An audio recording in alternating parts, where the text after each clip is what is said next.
Hi అండి అందరికీ. ఈరోజు మీకు దోసకాయ టమాటా కలుపుడు కూర ఎలా ఉండాలో చూపిస్తున్నానండి. ఇదైతే పాతకాలం పద్ధతి అండి. మా నాయనమ్మల కాలంలో ఇలా అయితే ఉండేవాళ్ళు.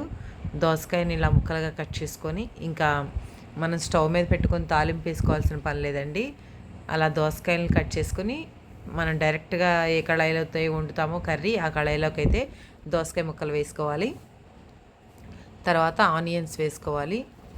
ఆనియన్స్, టమాటా, పచ్చిమిర్చి అన్నీ కట్ చేసుకొని పక్కన పెట్టుకున్నాను కదా, మీకు చూపించాను కదా, అవన్నీ దాంట్లో వేసుకోవాలండి. వేసుకొని ఉప్పు, కారం, పసుపు, నూనె వేయాలండి. ఆ క్లిప్ ఏమైందంటే నిలువుగా వచ్చిందండి. ఇక అందుకే అది తీసేసాను. ఇవన్నీ కలిపేసుకొని స్టవ్ మీద పెట్టుకొని మూత పెట్టుకోవాలి. సిమ్లో పెట్టి ఉడకబెడితే ఇలా వాటర్ అయితే వస్తున్నాయి చూడండి కర్రీలో నుంచి. మనం మధ్య మధ్యలో తిప్పుతూ ఉండాలండి. చాలా ఈజీ సింపుల్ ప్రాసెస్. మనం ఒక్కసారి వెజిటేబుల్స్ అన్నీ కట్ చేసుకొని అలా స్టవ్ మీద పెట్టేసుకుంటే మనం మధ్యలో ఒకసారి స్టవ్ తిప్పుకుంటే కర్రీని తిప్పుకుంటే సరిపోద్దండి. దీనిలోనే బంగాళదుంప వేసుకోవచ్చు, ఆల్ మిక్స్డ్ కర్రీలా కూడా చేసుకోవచ్చు. నేనైతే దోసకాయ టమాటా అయితే వండుతున్నాను. ఇక వాటర్ అయితే పోయకూడదు, మీ ఇష్టం. కొంచెం గ్రేవీగా కావాలి అనుకుంటే కొంచెం అయితే వాటర్ పోసుకోండి. నేను కూడా కొన్ని వాటర్ అయితే పోసాను.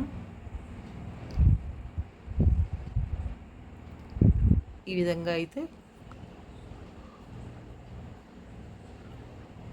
ఎక్కువ కూడా కాదండి, ఒక హాఫ్ కప్పు లేదా అంతే, హాఫ్ కప్పు వాటర్ పోసుకుంటే సరిపోతుంది.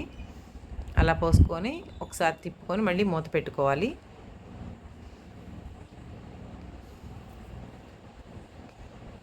ఈ లోపల అది మరుగుతుంది చూడండి. జీలకర్ర పొడి వేసుకోవాలండి కొంచెం. వేసుకొని అదంతా కలిసేలా తిప్పుకోవాలి. చాలా సింపుల్ అండ్ ఈజీ అండి. టేస్ట్ కూడా సూపర్ ఉంటుంది. ఆయిల్ కూడా నేను కొంచెం అంటే కొంచెం వేసాను, శనగ నూనె. లాస్ట్లో అయితే కరివేపాకు ఇలా వేసుకున్నాను. అది మొత్తాన్ని కలిసేదాకా ఉంచేసి మూత పెట్టేసి కొంచెం ఉడకనివ్వాలండి. ఈ విధంగా ఆయిల్ అయితే పైకి తేలింది. కర్రీ అయితే రెడీ అయిపోయింది. ఇంకా సర్వింగ్ బౌల్లోకి సర్వ్ చేసుకోవటమే ఈ కర్రీని. చాలా సింపుల్గా అయిపోద్దండి. 5 మినిట్స్ కూడా పట్టదు ఈ కర్రీ అవడానికి. ఈ వీడియో మీకు నచ్చిందని అనుకుంటున్నాను. ఈ వీడియో మీకు నచ్చినట్లయితే లైక్ చేయండి, షేర్ చేయండి, సబ్స్క్రైబ్ చేయండి. మరిన్ని వీడియోస్ కోసం నా ఛానల్ని ఫాలో అవ్వండి.